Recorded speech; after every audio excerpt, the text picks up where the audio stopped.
everyone, and welcome to another segment of Black Off Radio. Today we have from San Diego, California, researcher Greg Burnham. Hello, Greg. Hi, Len. How are you? Good to have you back on the show. Thank you very much. Good to be back. Last time we spoke, I think we were speaking about Fletcher Prouty, things like that. Today, I'd like to talk about the COPA conference because you were there. I'd like to go over that, and then whatever presentation you had, maybe you can give people a recap of how that went. So first of all, give me your impressions of the 50th anniversary in Dallas. Well, they're mixed. It was a different Dallas than the one that I've seen before for a number of reasons, but and I'm talking about from a climate standpoint, although people, local to the area apparently see that kind of a rapid change in temperature. But we left San Diego, it was 68 degrees, wind out of the west at 4 miles an hour, and very low humidity. And we got to Dallas at 3:40 and it was 75 degrees and pretty muggy. And then we went to dinner, had a nice dinner, and we, of course, checked into the hotel, went to a nice dinner with the COPA group. And then we went out to the theater to see Martin Sheen and James Douglas do the Noah's Ark play, which was based on Jim's book, JFK and the Unspeakable. And so when that let out, I don't know, I'm talking around 9-ish or something like that, the temperature had dropped 40 degrees from 75 to 35, and it was drizzling and a lot of wind, and it was just very, very cold. And and on Friday, that was Thursday, of course. Then on Friday, on the 22nd, it was extremely cold all day. I think they said the wind chill factor was in the upper 20s. That's how cold it was, and it was raining on and off. And each time that I've been to Dallas, I was fortunate enough up until this time for it to be, relatively warm anyway, and pretty much sunny or scattered clouds, whatever. So, but nothing like this. This was full-blown winter, and so I couldn't help saying to myself, they had blocked everybody from getting into the plaza except for the people who supposedly got randomly picked from the lotto. And but we got as close as we could on the 22nd to see to Dealey Plaza. We were just next to the records building, and they had a huge screen TV there.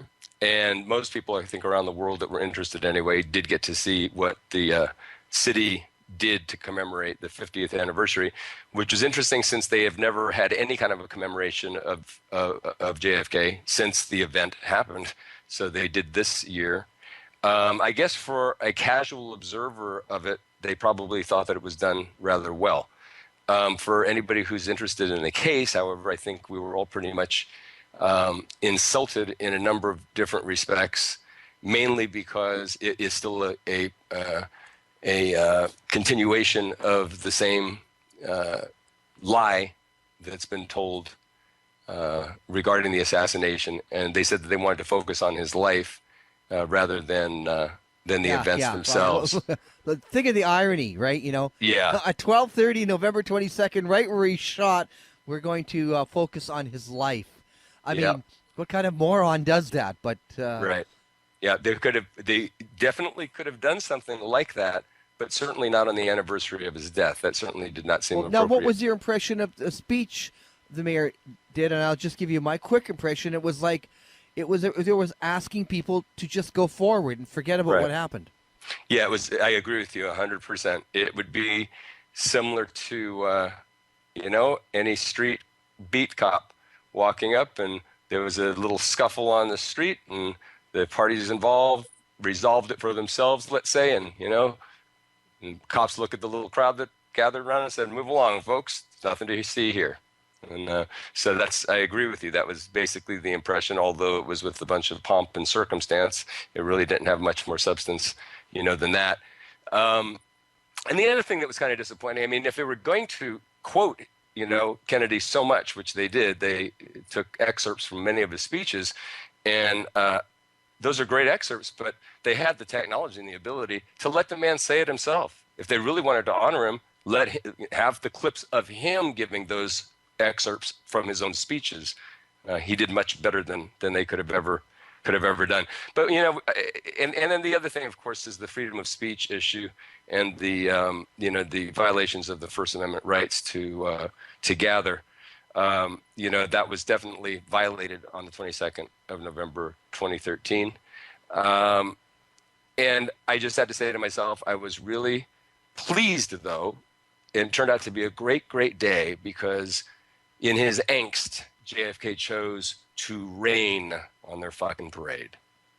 And I thought that was quite appropriate. So, but we had all in all a good trip to Dallas. We had good conferences there. There were a lot of good researchers there. I know there were a tremendous number of people who wanted to attend the conferences or at least, go to Dallas to commemorate that weren't able to. And well, they weren't able to for one reason is the stipulations on, all the background check you had to do. I didn't want to go through that. Yeah. And I thought if I can't even be there at 12:30 November 22nd, I really didn't want to pay a lot of money to stand in the street and look up at the big screen. I could just watch it on TV. Yeah. And that's what I did. I just logged into the Alex Jones channel, and he had cameras live there, people watching. So it was a bit tilted towards Alex Jones's idea, but some people find him too extreme, and fair enough. Mm-hmm. But compared to what the mainstream media was covering, he was the only alternative, and unless I was there doing a live broadcast. But I just didn't want to do that. I'd already gone to Pittsburgh, and I thought, well, I can't attend both. Now, tell me one thing. You spoke at Copa, but you went over to the other hotel to mingle. Would you say there was a friendly atmosphere there then between different researchers? Certainly. Oh, really? Oh, yeah. I'm confused. Sometimes I hear that there's a kind of a rivalry, and the two camps don't like each other. Yet, when I was in Pittsburgh, no one brought up anything. It was just they were all there for that JFK conference. And I just was wondering if it was awkward to be speaking at one conference and then go to the other. But you're saying it wasn't. For me, it wasn't. I can't speak for other folks, but for me, it wasn't. Because I've spoken at Lancer as well. It's been a long time though, probably a dozen years or so. And and David Mantic and I are, very good friends. We see each other many times during the year, whether it's here in San Diego or Coronado or Palm Springs or whatnot. And so he was speaking at Lancer, of course. John Costello is a close friend of mine as well. And he was just here actually visiting with Julie and I, my wife and I guess a week and a half before Dallas. And John also went to Dallas and attended Lancer. John didn't speak at Lancer, but he did attend Lancer. And Mantic presented at Lancer. But both of them came over to Copa to hear my presentation when I was giving my presentation, which was quite nice to have them also in the audience. I had dinner with, Julie and I had dinner with David Mantic and Doug Horn and Sidney Wilkinson and Tom Whitehead as well from that group. So that was a nice dinner, nice get together. I've spoken to Doug Horn for hours and hours and hours and hours on end over the telephone. I consider him a very valuable resource and a good friend. But I had not met him in person. So that was really a great experience as well. So I really, really liked that. So, there were a lot of people. I met Gina Genio for the first time. It's kind of funny because he only lives about 2 hours north of me, but we've never actually gotten together before. But, Jim and I have had, our differences of opinion here and there on different things. We've had a couple of major ones, but I think in the spirit of getting to the truth, I think many times that, cordiality does go a long way. I think when you are, on the same side of an issue, and there are times, when adversarial relationships can be beneficial towards finding the truth, and as demonstrated in a court of law, you don't want to have two attorneys that are so willing to give in to the other side that. And that's kind of failing of some JFK researchers, I feel, without naming anybody, that people say, I have this one item, and here it is, and it's the end-all and be-all. And then they kind of alienate themselves to a whole community by claiming, if you don't believe this is true, then you don't believe anything, and you're an agent, right, or something, right? So Yeah. that's the problem I have, where we've heard so many things that are plausible and then true, or plausible and found out just not to be the correct answer.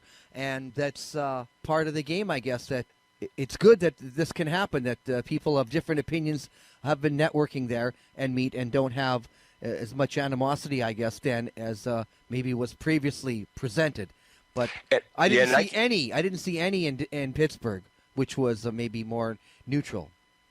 Yeah, and like I said, and I didn't sense any while I was there either. And that's not to say that it didn't exist, but just in the time that I was there over at the Adolphus, I didn't sense any.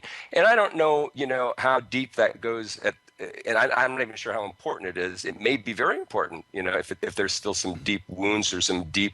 Well, I don't want to get into that. Let's move divides. on. I just wanted to say probably that I think that John is a longtime researcher, and sometimes the conferences are just haphazardly, and then Deborah is one for a real organization. And maybe some people have said, maybe some of the guest selections, weren't what everybody agreed to. But I mean, they both put up their tent, and people buy a ticket, and they go to which one they want to see. And even if you went to Copa or Lancer, there might be some guests that you didn't particularly agree with, but you go there for everyone else, right? So, and who in the community, I'm just trying to speak reasonable here, agrees with everybody. I mean, we agree with this person, we agree with that person to a point. I'm not sure about this guy, and there isn't a timetable for me to say, okay, as of today, this is exactly the way I'm going to put my story down.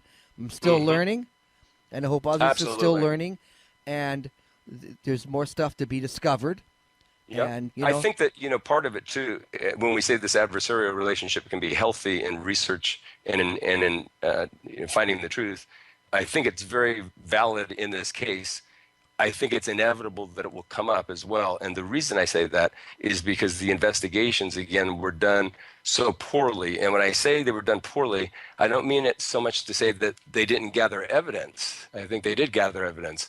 But the way that they interpreted the evidence and the way that they avoided information and evidence that was going to run counter to what the official story needed to be at the time. Oh, I know. I mean, that's left so much, so many holes and gaps to be filled in, that it's inevitable as you're searching for the proper way to fill in those gaps, that looking at it from different angles or different perspectives, that people are going to come to conflicting conclusions, and that's where that for lack of a better word, where that politeness or that being cordial really does come into play, because you really can have, I mean, it's just like in a court of law. You can have two attorneys that are on opposite sides of the issue, that are both honorable people, both with high integrity, and both doing their job, but they're placed now in an adversarial relationship. And as long as they follow the rule of law and they follow the protocol of the court and respect the court, they can hopefully get down to the truth. And both can respect each other at the end of the day, even though they may have disagreed, even though one of them may have turned out to be correct. One of them may have. I know, but what you're talking about also brings up this idea that sometimes people get off with the technicality. And you get the McAdams website where they say, look, here's the testimony of somebody. Then just the other day I was reading testimony and an in-depth analysis of our inspectors, and they show how many times they say, hold it, we want to go off the record now. Right. And there's like a 10-minute break when blah, blah, blah, blah. You only wonder what the hell was said and how it was coached, and said, you can't bring it up like that. We're going back on the record. But and again, you find out that when someone's gone off the record 5 times in a half hour, and then you get the testimony, watered down there, and then you get somebody else, like a McAdams, saying, here's what the person said. You go, maybe that's what they were coached to say, and it's been excised, but that's not exactly what really happened. But yeah, and I was going to say too, the Warren Commission was not that was not a court of law, so it doesn't function the same way at all. Even though this Warren himself was on it, it did not function as a courtroom by any stretch of the imagination. I mean, the person they were examining, supposedly, was Oswald. I mean, they might say they weren't, that was what they were doing. They were weighing all the evidence against whether he did it by himself or not. and well, you have a dead suspect, that so it's not a real trial, so that's not an adversarial relationship at all there, because it's not a court of law. I mean, you remember Fletcher used to always stress that a lot, that there needed to be, for the stuff to really be able to come out, there needed to be a trial. And but I think that in the research community, kind of getting back to what we were originally talking about, that you had brought up, that whatever conflict goes on between people, it's not necessarily between Lancer or Cope, or between Fetzer and Tink Thompson, or between this person and that person, but it might be more fundamental than that, where it's not maybe ego based even, or it's not revenue based. It may just be two sincere researchers that are going at something from two different directions, and they do come to two different conclusions. And the reason for it is nothing other than the original investigations were done so poorly that there's still things missing that shouldn't be missing, and gaps that should have been filled that haven't been filled, and we're doing our best as we can. So I think, for the most part, from what I saw anyway in Dallas, it seems to coincide with what you saw in Pittsburgh, that people seem to be getting along reasonably well. And I think in that atmosphere, it's important to to do that, and then go back to your laboratories and hash out the details, and beat each other up, and and get down to the truth of it. So it was a good experience, though. Dallas, I thought, was a good experience overall, with the exception of being barred from Dealey Plaza and that whole thing. And but other than that, I thought it was good. It was good to see people, some that I hadn't seen in a long time, and so yeah, that was it. I wish you could have been there, but I understand the restrictions on that for you, and I certainly get it. Yeah. Okay. So let's talk then. Do you want to give us an outline of what you did present, without giving everything away, because I understand these were videotaped, and you will be able to buy these on DVD or whatever, Blu-ray, whatever they're going to put them out in. But I like, for people who just couldn't get there, and that it's good to have some of the people who were there, such as yourself, to say, this is what I gave a presentation on, and in Sure. Yeah, I did kind of a two-part presentation. The first part I won't really do much on today at all. Eventually that will be available.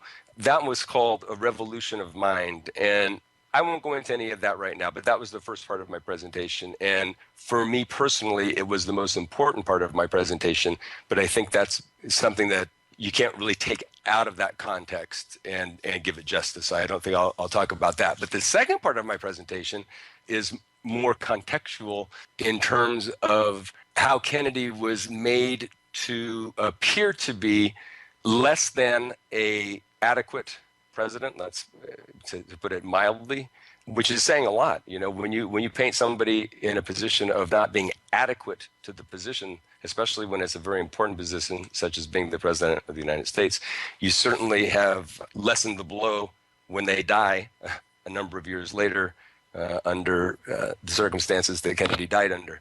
And I think there's a number of different areas to explore that are very important, because it ends up tying into why some of these, side groups were made to look suspect in the assassination, who, by my estimations, probably weren't suspect. But it was, again, one of these red herring kind of things.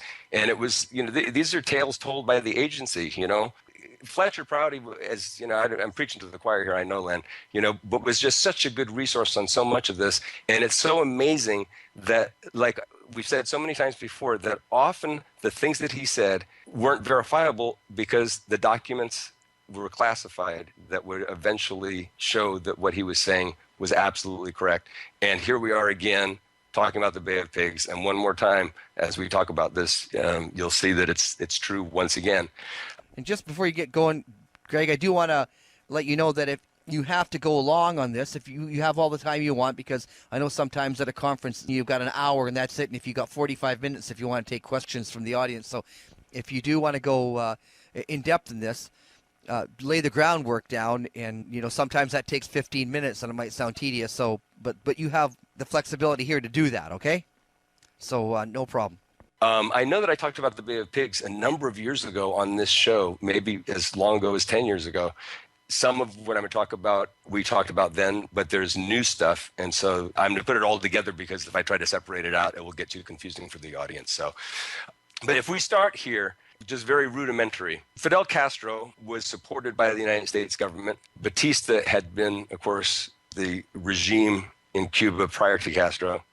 And Castro had made an attempt, one failed attempt, I guess, at a coup against Batista. But eventually he was successful and marched into Havana and took over. And then he quickly flip-flopped and became communist. And Nixon, of course, had a conniption over that, as did the entire intelligence community. I'm sure the hardliners in the Pentagon as well. So the problem in a nutshell is we've got a communist dictator 90 miles off of the coast of Florida, and that was unacceptable to the United States government. And so the solution in a nutshell is, well, the solution isn't going to be convert them, to Christianity and get them back into the fold of democracy. That's not going to work. So the solution had to be a regime change to a leader of Cuba that would be more friendly to the United States and that would not be a communist. So that seems like a real simple, problem solution. So you develop a plan. Now, there's only three types of conflicts when you think about it, right? The first type of conflict would be the type that is limited or restricted, for lack of a better word, to diplomatic means. So as an example, if the United States and Canada had a conflict of interest between the two countries, which we've had, it's impossible for nations to not have it. So we have some type of a conflict, it would be restricted to diplomatic means, to resolve it. And I'm sure it would get resolved pretty quickly it wouldn't even be loud, it would, fine. So that happens. So that's one way to resolve conflict. The other two types, the first one would be military, direct military action, and the second would be covert action. So the third would be covert action. So the first is diplomatic only, the second is full-blown military action, and the third is covert action. Now the thing is this, with military, full-on military action, you can also incorporate covert action along with full-blown military action. But it doesn't work the other way around. You can't have a covert action only and also involve full-blown military, because now it's not covert if you do that, okay? So we know that during times of war, there's always going to be covert action going on. But when we have not established a state of war or high enough tensions to justify such a thing, the United States government does not engage in military action and then expect later to be able to deny it. Only idiots would do that. We even have a National Security Council Directive 5512/2 that instructs that way, that in covert affairs, that no active U.S. personnel or military equipment can be involved in covert activities because they always have to be able to be plausibly denied. So it's kind of a no-brainer. So in this situation with Cuba, since the problem is we got to get rid of this guy, there has to be a regime change. And I'm not saying I agree with that or I disagree with it. I'm just saying that was, the plan. In order to change the regime, well, how big is the country, right? Sun Tzu, The Art of War, right? So, how evenly matched are we with this adversary? Well, obviously we're a giant next to a very, very small country. So plan A would be what? Well, it would be an overt military operation, right? You'd invade Cuba using, direct U.S. military might, whether it be air and naval and amphibious, and you'd have the Marine Corps come in and, you'd take Raul and bend his thumb back and make him say uncle and get Fidel into jail and all that kind of a thing, right? Now, there's always going to be consequences to any kind of a plan like that, whether it's overt or covert, right? But in this situation, if it was an overt military thing like that, the risk of us losing such a thing, right, and all of a sudden Cuba takes over the United States, well, that's obviously not going to happen. And the odds of us not being able to actually overthrow Castro, being this close to us, et cetera, would be very slim. The odds of overwhelming victory would be very high in such a situation, okay? So the problem comes, though, is the consequence of it would be a number of different things, right? The direct military consequence, we'd have a tactical victory, but more than likely have a strategic loss. Because why? The Soviet Union would almost for sure retaliate, probably in Berlin. at that time, if not Berlin, someplace else. But this isn't something that the Soviet Union would have taken lightly at all. So just from a military standpoint, having a direct military, overt act of war would have huge consequences from a military standpoint. And then also from a geopolitical standpoint in terms of communist movement in Europe, okay? Secondly, there'd be huge, just purely political consequences for it. One, be a violation of international law. It would also contribute to the idea of American imperialism, right? Because that was already propaganda. Well, I'm not so sure it was propaganda anymore, but part of it was propaganda. Part of it was propaganda that the Soviet Union put out. So this would contribute to that idea. It would also weaken our image, as a, I don't know, what would you call it? A benevolent superpower, which is what we wanted. We don't want people to think that we were a bully. And we would also have a mixed bag, of support and condemnation from the OAS, the Organization of American States, where some would probably support it, some would probably be afraid of it, for good reason. So it was decided that, just jumping in there with the military wasn't a good idea.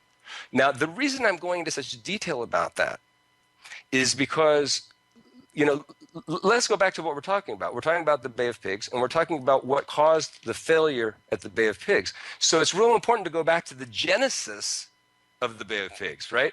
Why did we do anything to begin with? Well, it's because we had a communist over there. So sometimes people forget, how these things start and how Kennedy ended up in the position he was during the Bay of Pigs, okay? So before Kennedy ever took office, Castro was in power and was communist. So this all happened during the Eisenhower administration. So by March of 1960, Eisenhower had already approved of a guerrilla operation against the Castro regime. But it consisted of roughly, believe it or not, originally 60 men. And it had nothing to do with some kind of amphibious assault. What you can do is 60 men, okay? Well, you can do a lot as long as you keep it real covert and you've got highly trained, highly qualified, sophisticated special ops guerrillas. And that's what they were trained for. These people were very, very selectively picked by like Jake Esterline and the other name that I'm trying to think of is slipping my mind. Jack Hawkins? No, this is before Hawkins was involved with it. I'm thinking of J.C. King was involved in it, in the selection process of these people. And it'll come to me later, but it really doesn't matter. My point being is these were elite. The first 60 were definitely elite. They were very highly trained and highly motivated. So gradually, the agency began to develop this plan to get it bigger. And they went to Eisenhower and asked if they could enlarge it. So he was very reluctant. At first he said no. Then he reluctantly allowed them to get up to about 300 men. And for quite a period of time, that was what they were operating with. And, they were doing things like, burning sugarcane fields and refineries and sabotage operations and whatnot. Then it began to get to the point where they wanted, obviously, to get it even bigger. And they went and they made a presentation to Eisenhower telling him that they weren't going to be able to be successful in what they're trying to do, the ultimate goal of overturning Castro, if they could not approximately double in size. So he approved that, and it got up to about between 500 and 600 people total. And that was it. Okay, that was it. Eisenhower's opinion was you can't keep it covert if you go bigger than that, and you're already pushing it at 600. So that was what they were restricted to. And if I'm not positive, I think it was roughly September of 1960 when it was up to about 600 people. So at this point, people like Jacob Esterline, there's a real good oral history that he gave that I'll quote some of it to you at a point here. But there's a number of people back then that wanted to do some type of action immediately. In other words, when I say immediately, I mean irrespective of the election coming up in November. They wanted to do something because time kind of was of the essence. What ended up happening, as you know, is it didn't work out that way. Kennedy won the election. So let me move to a couple points here now. Once Kennedy won the election, let me read this is from an interview with This is by a guy named Jack Pfeiffer, and I'll get back to talking about him later on because there's some real problems with him and what he has written. But this is some of the questions that he asked of Jake Esterling, and this has only been recently declassified, by the way. So here's the question. He says, how do you explain if Nixon was saying back off from it, meaning back off from the Castro, overthrowing Castro plan? How do you explain if Nixon was saying back off from it? How do you explain the sudden burst of activity of the Eisenhower administration in the period ... Well, certainly all through December of 1960 and almost up to the day of the inauguration, far greater concern on the administration's part in getting the force and building up the force and getting the force ready than had been true up to that time. And Jake Esterling answers, I can't explain it but I will say this. It probably has a political basis. They realized that they had lost the election, and they realized that they were going to have to brief a new administration along with the British on the things that had been going on. I suspect that they didn't want to brief on something that would emerge that they hadn't been giving anything other than their full support. So then Pfeiffer asks, did Nixon have any direct role in our activity, in the anti-Castro activity, in the period from March 60 through January 61? He had a meeting with, and then Esterling cuts in to answer the question. And he says, I think he was a pretty heavy monitor as to what was going on during that time and whatnot. And as I think I told you one time when we talked superficially about it, I am one of those who feels it is very wrong to pick too much on Jack Kennedy because it was Nixon who, if we had kicked off things as we had hoped for between November and January of 1960 and 61, it might not have worked, but it would not have been a major disaster. It would just have been another little thing. But Nixon, because of the election, I am told, this is not direct from him, but I am told that Nixon thought, well, they had better wait until the election before they mounted anything of that sort. Then after we lost the election, they felt that they didn't know whether they wanted to do it or not. And that was the end of that. It just kept us escalating and turning into the nightmares that became the Bay of Pigs, which they then dumped on Jack Kennedy's lap, with him without any real previous experience in anything of this sort, end quote. So even Jake Esterling here is saying this got dumped in Kennedy's lap. This was not a Kennedy operation. So the reason I'm bringing this up, Len, is because it's reminiscent of Vietnam. It's reminiscent of how long, and there's probably a number of people now that still believe this, but I think it's getting better, that somehow Kennedy started the Vietnam War, and nothing could be farther from the truth. I mean, he was an advocate of getting out of Southeast Asia way back in the 50s. See? So that was a completely ridiculous notion too. Well, the same thing with the Bay of Pigs. Most people think that this was Kennedy's idea, Kennedy's operation. Kennedy did this. Kennedy was a fool. Kennedy was too young, inexperienced. He didn't know what he was doing. See? Well, no, that's not what happened here. What happened was this was something that started from the CIA trying to get Eisenhower to make it bigger and bigger. And their optimum time to do it came, Nixon said, nah, let's not do it. For political reasons, let's wait till after the election. Well, now, once the election was over, Nixon wasn't going to be in control at all. And Eisenhower wasn't going to be president. Well, Eisenhower was president, but it was a lame duck period. So they just let it roll into the new administration. So now, I think I might have mentioned this on the last show, right? Imagine this. Here's Kennedy. He takes office. And when they give Kennedy the briefing for it was called Trinidad at first because the landing place was going to be at a different spot than the Bay of Pigs. And he listens to all this. It would have been real nice, if he could have picked up the telephone and called Eisenhower and said, did you plan this? Now, obviously, he couldn't do that for a number of reasons. Number one, well, Kennedy's the new president. So, there's some face to be saved here. He can't go in here looking like he doesn't know what he's doing, right? Secondly, Eisenhower was responsible for the largest, to this day, the largest amphibious successful assault in the history of the world at Normandy, right? He was in charge of that. So you don't second guess this guy. If this is an Eisenhower plan, you don't call and you say, did you plan this? You're going to insult him, number one, or you're going to show your ignorance or your lack of experience. So he has to assume, first of all, that the agency is telling him the truth.